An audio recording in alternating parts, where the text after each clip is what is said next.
And good morning. It seems like in the last week, winter finally decided to end in East Tennessee. There was a notable uptick in the temperature. We now have lots and lots of spring showers. It's been rainy and wet for days. I've been greatly enjoying the beautiful gray overcast sky, and I no longer need my winter coat. And for the last week or two, I didn't necessarily need it. I was just adapting to the weather because it was getting hot and cold and hot and cold. But now it seems like winter has lifted and spring is here. So, spring being here means that my spring picnic is just around the corner. April 12th, a Saturday. There's only 3 people so far who say they want to come. I need at least 3 more. Come on, guys. I've received many maybes, but I need some people to lock in that they're definitely coming.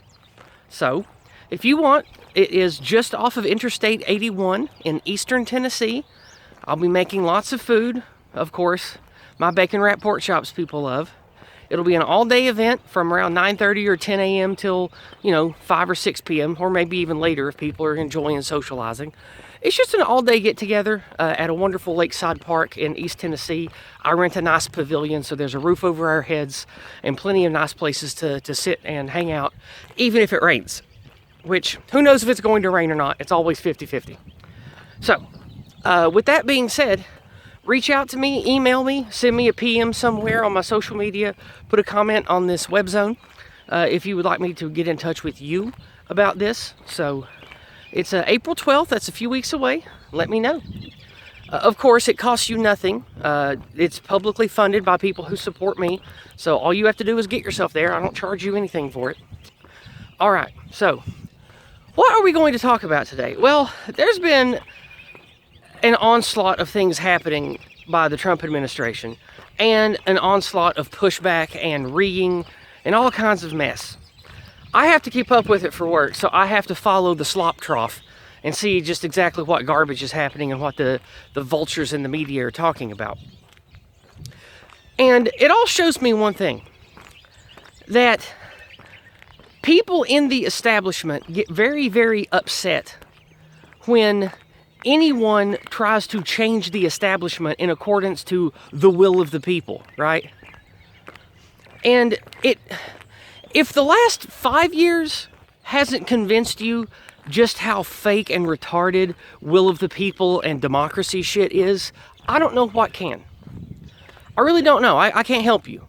Like, it's a beautiful notion in one way to think that people from the bottom up can vote and protest and peacefully change the power structure.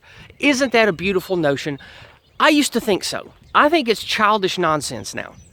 Because people with power, influence, and money are almost always groomed for it from birth and usually don't ever want to give it up for any reason, no matter what.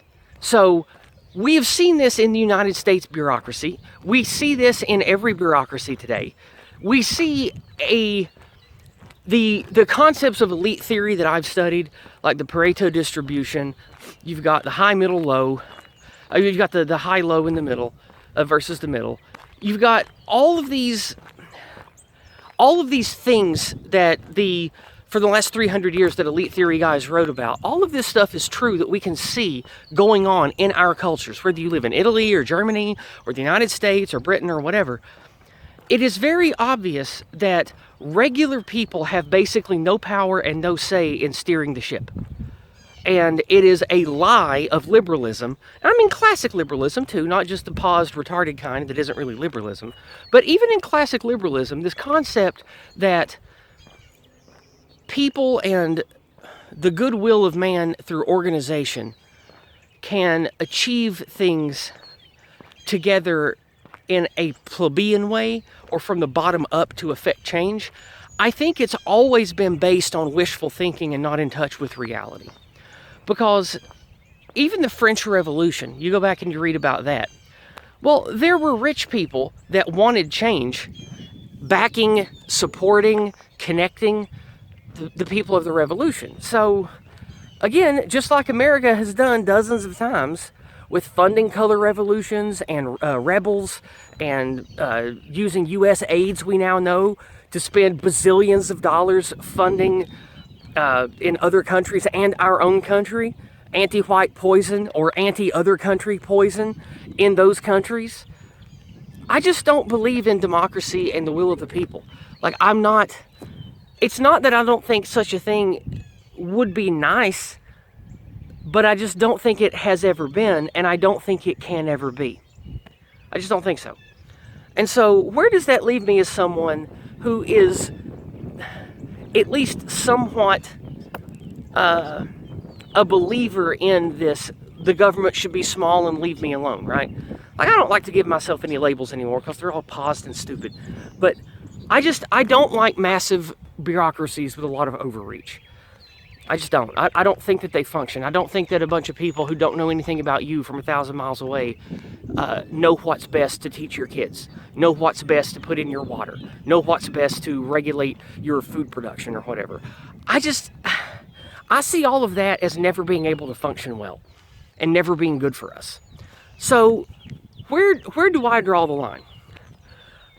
I don't really know yet, but what I do know is the vast majority of people that I talk to around here, people in my family, people in my friend group, they don't want to be leader. They don't want to be king.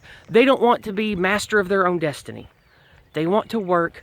They want to play. They want to raise their kids. They want to grill. That's it.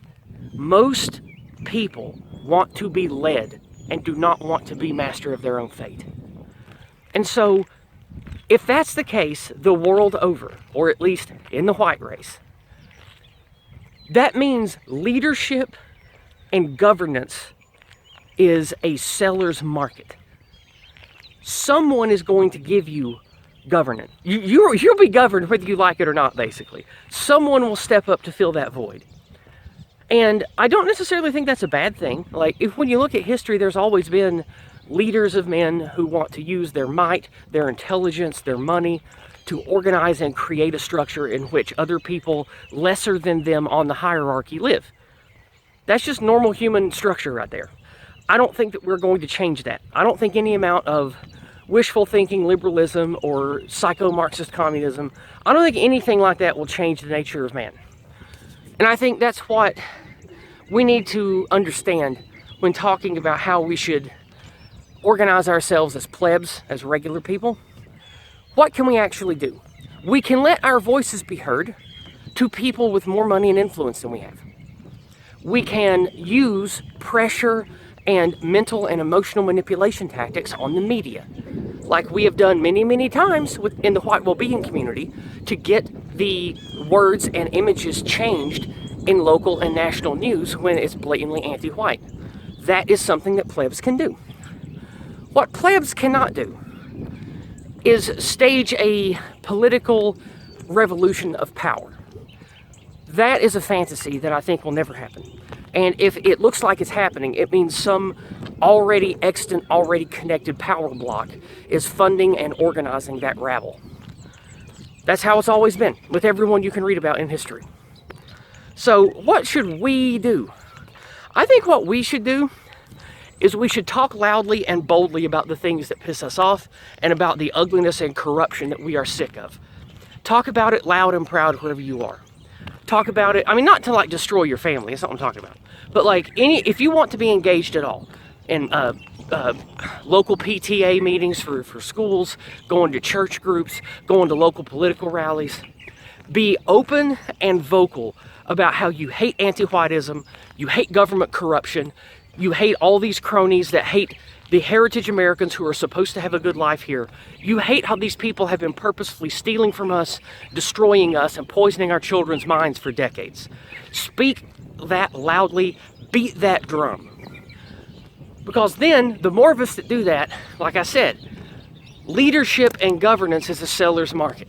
Everybody wants things to be fixed. Everybody wants to be governed in some way. We need it. And what we need to do is to be vocal enough, loud enough, and organized enough on the lower end to get these ideas loud and prominent so they will get news coverage. So local people paying attention to local politics notice. People running schools and churches notice. And the more that we push, the more that we talk, the more that will resonate louder and louder until it catches the ears of people with actual power and money who can make real changes. All the while, there are very motivated, driven people building their own powerful minority group, like the Old Glory Club, like the White Wellbeing Community, and a dozen others in America who are organizing to make change on the local level and push the anti-white menace out of churches, out of schools, out of universities, out of their workplace, out of their HR departments. We just have to keep pushing and hoping and praying for the best, because no matter what, we will be governed. And I don't see this complex, ridiculous beast of the United States going away anytime soon. It might become shitty for a long, long time and eventually peter out. But I don't think within my lifetime, even if I live to be 100 years old, that in real ways much is going to change about the United States. It's powerful, it's wealthy, it's connected to shit around the world. I don't see it falling or changing anytime soon, as far as like a major structural change. But perhaps I'll be pleasantly surprised. Perhaps the next 10 or 12 years will be nothing but let's get rid of corruption, let's burn the heretic, blah, blah, blah. You know, I wish that would happen. But as much as we know Vance is a sellout to his own people, and Trump loves Israel, and all these fucking ridiculous anti-Semitic laws being shoved through now that Trump is in, it simply looks like the old neocon war machine is taking control again. They tried this neoliberal psycho shit with the white erasure and the making and having the trans army and all that shit. It was too ridiculous and nobody was buying it, so they shut it down.